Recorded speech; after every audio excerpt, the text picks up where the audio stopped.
Барлықтарыңызға сәлем достар, сіздермен бірге мен Наргиза, менің каналыма қош келдіңіздер.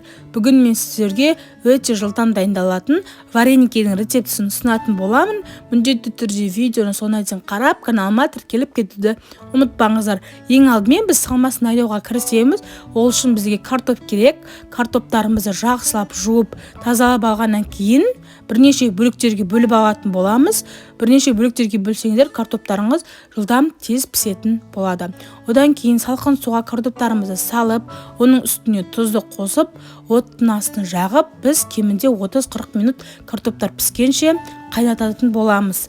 Оған дейін бір пиязды алып, біз 4 бұрышты бөліктерге турайтын боламыз. Одан кейін дәл осы пияздарымызды қызып тұрған міндетті түрде табаға сұйық құйып, жақсылап қызарғанша қорып алуымыз керек, қарайып кетпеу керек. Одан кейін біз бірден қамырын жасауға кірісетін боламыз.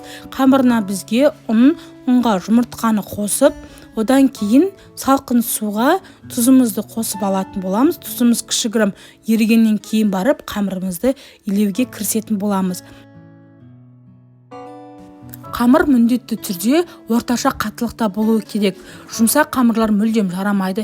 Егер жұмсақ қамырды пайдалансаңыз, біз осы вареникеде суға қайнатқан кезде қамырларыңыз жұқарып, сіздердің салмаларыңыз сыртқа шығып кететін болады. Міндетті түрде орта қаттылықта илеулеріңіз керек. Осылай қамырымыз елеп болғаннан кейін міндетті түрде бетін жауып 10-15 минутқа демалдырып қоятын боламыз. Оған дейін салмаларын біріктіріп дайындайтын боламыз. Алдымен біз піскен картопымызды бөлек ыдысқа салып алатын боламыз. Оның үстіне қызарған пиязымызды қосатын боламыз.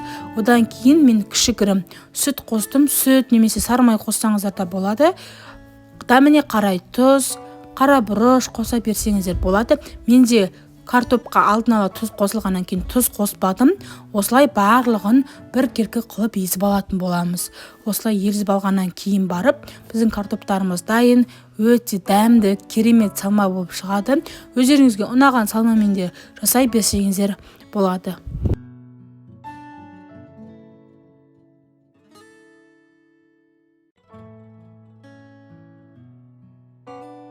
Салманы дайындап болғаннан кейін бөлек алып қоямыз да, бірден қамырды жаюға кірісетін боламыз.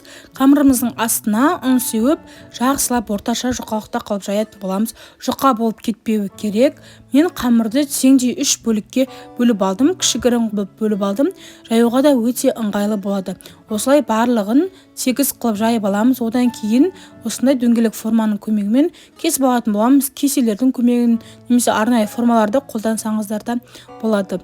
Осылай қамырларымызды дайындап алғаннан кейін ішіне салмасын салуға кірісеміз. Салмасын бір ас қасық салып, шеттерін әдемілеп, түзу қылып бүгіп алатын боламыз. Өте дәмді болып шығатын. Міндетті түрде жасап көріңіздер.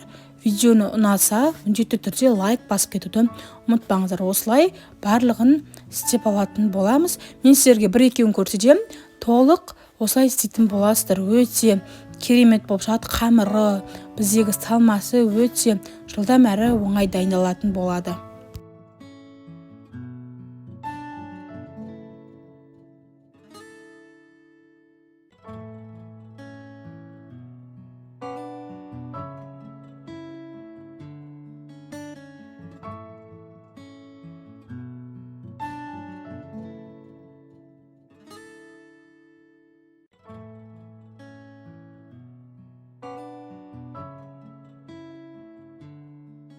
Осылай барлығын дайындап алғаннан кейін қайнап тұрған суға тұз қосып, дәл осы вареникелерімізді пісіріп алатын боламыз. Яғни вареники бетіне қалқып шыққаннан кейін дайын болады.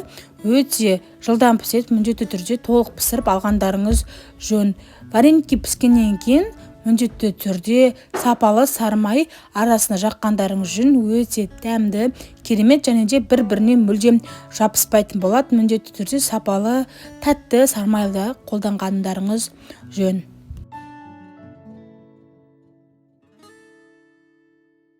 Біздің вареникелер дайын болды. Осындай өте керемет, барлығын бір келкі қылып пісіріп шықтым. Өздеріңізге қалаған керемет соустармен, айранмен ұсынсаңыздар да болады. өте дәмді болып шығады. Міндетті түрде жасауға кеңес берем. Ішкі дүниесі де өте керемет. Міндетті түрде жасап көріңіздер. Видео ұнаса міндетті түрде каналға тіркеліп лайк басып кетулеріңізді сұраймын. Себебі дәл осындай вареникеді сіз жесеңіз міндетті түрде менің каналыма тіркелмей кете алмайсыз. Өте дәмді. Біздің отбасымызға өте қатты ұнайды. Сіздің отбасыңызға да ұнайтынына сенімдімін.